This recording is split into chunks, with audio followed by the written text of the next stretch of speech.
to come to you today and talk about the business of scamming. Yes. Scamming. Oh, the dirty business of scamming. Mm-hmm. I mean, as much as we love to call these guys and mess with them and entertain ourselves and obviously entertain you, and it's funny and we all get a good laugh out of it. Yes. Yes, we do. There is a serious side with serious consequences. It just seems to be getting more prevalent. Mm-hmm. And I think that people need to be aware, more acutely aware of the types of scams that are out there. Exactly. Mm-hmm. I mean, when we started this, 4 years ago? Yeah. I mean, there were far less. Well, if there were the same amount, they weren't as prevalent. Yes. They're getting good. I mean, we had our IRS scam and our SSA scam and our tech scams. I mean, I feel like I have become so jaded in my everyday life with every phone call I get, with every text I get, with every email you get. Email I get. Mm-hmm. I am skeptical. You should be as well. Yes. I mean, email in particular is really getting bad because they'll send you let's just say it's Amazon. I mean, that's the big one. Click on this link and it'll take you to, whatever. Yeah. Oh, your Netflix account has been suspended.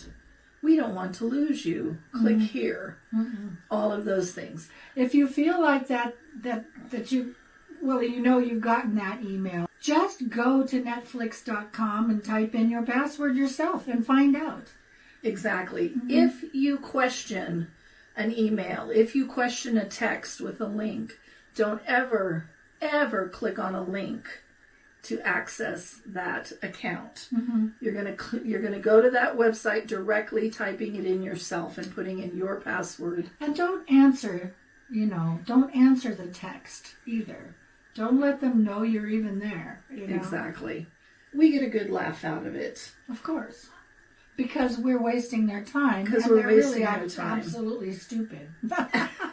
Nobody is ever going to ask you to pay them with a Amazon, Google Play, any kind of gift card, a Walmart gift card, any kind of gift card. Nobody, especially the federal government. I'm sorry, they won't ask you to go to a Bitcoin machine and turn in your $90,000 to a Bitcoin machine and send it to them. Exactly. They're not going to do that. If you feel like this is weird, this is fishy, I don't have a problem with my taxes, I haven't had a problem with... Just hang up. If you're still questioning it, call those agencies directly. Call the IRS. Call the Social Security Administration. Absolutely. Call them directly. Yes. They are not going to call you. They're not going to call you. They're not going to threaten to send police to your door or to throw you in jail. Somebody's going to be there tomorrow to pick you up. Mm-hmm. They're not going to do that. No, that's They're not going to ask you to stay on the phone with them while you drive to the bank to get the money out to go to Walmart, let's say, and to buy gift cards. Yeah, gift cards. Right. They will never ask you that. Don't let them fool you. Nor will they ask you not to tell anybody what's happening. Mm-hmm. If the clerk at the store asks you why you're buying this, tell them it's for your grandchildren, or tell them it's for your husband, whatever. Mm-mm. Nobody's going to do that. No. I have another one for you too, Leah. Yes. Don't let somebody tell you to turn on your computer and go to a website where they can access your computer and all of the things on it because they're going to fix something. Yes. Or they want to fix, whatever. Yes. Don't go to the website and type in whatever the numbers are they tell you. They just want to get on your computer and access your bank account. Access your bank account and delete files if they have to, if they get pissed off. And lock you out of your computer and basically hold you hostage. So messages from Windows support, Apple support, the Geek Squad, anybody. These are tech scams. Don't ever let anybody on your computer. Again, if you're having a computer issue and you're questioning something, call Apple directly. Don't call the number that pops up on the little box saying that you have a virus or that you have to contact this number. And don't call that number. Don't do it. Don't do it. Don't do it. Right. So we just want you to be very, very hyper aware in these times that if something looks too good to be true, it's too good to be true. If you get an email saying, "Oh, you've inherited $150 million. Please contact us."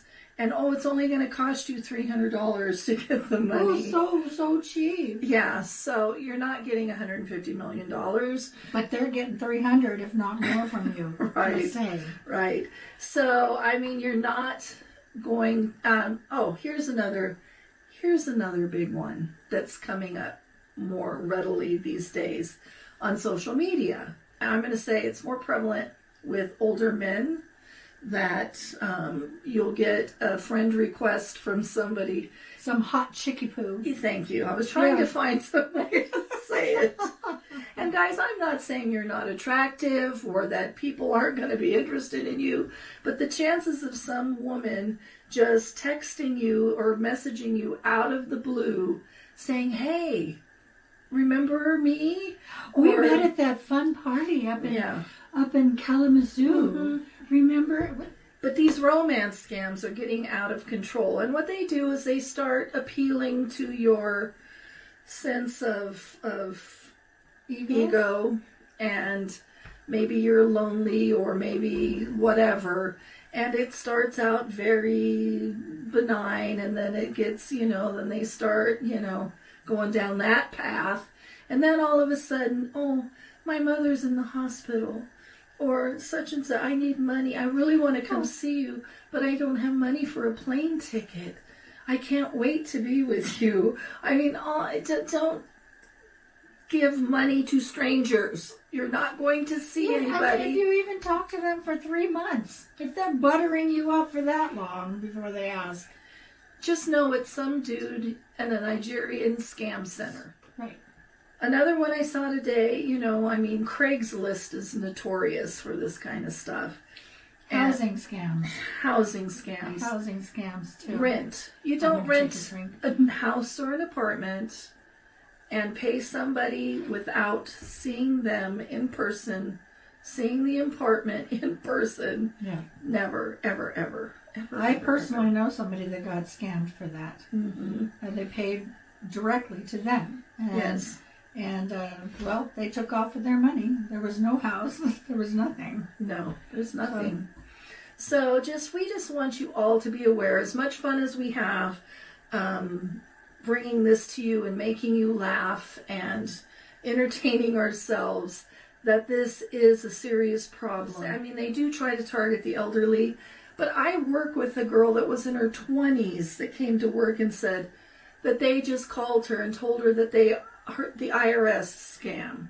Oh, okay. Mm-hmm. And she was so upset, and I was just like, Marlene, do you not know what I do when I'm not working here? Yeah. And I had to show her, and I had to explain to her, and she was like, "Oh my goodness gracious, I can't believe I..." Well, thank you for letting me know. So let everybody know. Yeah. Share this video with everybody you know. Well, another thing before we stop, when you're actually calling these people, if you happen to call them back because they've left a phone number for you, you can tell pretty much that it's not a professional setting. They don't treat it as such. Half the time they'll say just simply hello. Right. And then you have to tell them why you're calling. Yeah. And so sometimes they'll answer with, they'll say Social Security Department or whatever. They don't say even what the real name of it is. Right. The other thing about if you call the Social Security Department or the IRS, what are the odds that somebody's going to pick up the phone? Right. They're going to say, "Thank you for calling the IRS for blah, blah, blah. Press 1 for blah, blah, blah." And then you're going to be on hold for about 2 hours. Try it sometime. Just be very aware. Let everybody know. If you hear somebody talk about it in your family, let them know that it's a scam. It literally is a scam. It just breaks my heart that people fall for this and are taken, and their savings can be wiped out in one phone call. One phone call. So please, please. And there are so many great scam baiters out there that you can go watch. You can watch a lot of our videos, but there are some really good ones out there that will explain these scams and tell you in more depth what to look for. So, but anyway, we love you. We want you to be safe, and we want you not to lose your money to these jackholes. Yes. Be tight with your money. Be tight with it. Yeah. It's better to question something. Just question it. And it's, even if you hang up on your own bank, so be it. Call them back. So anyway, we'll talk to you real soon. Thanks for watching. Bye. Bye.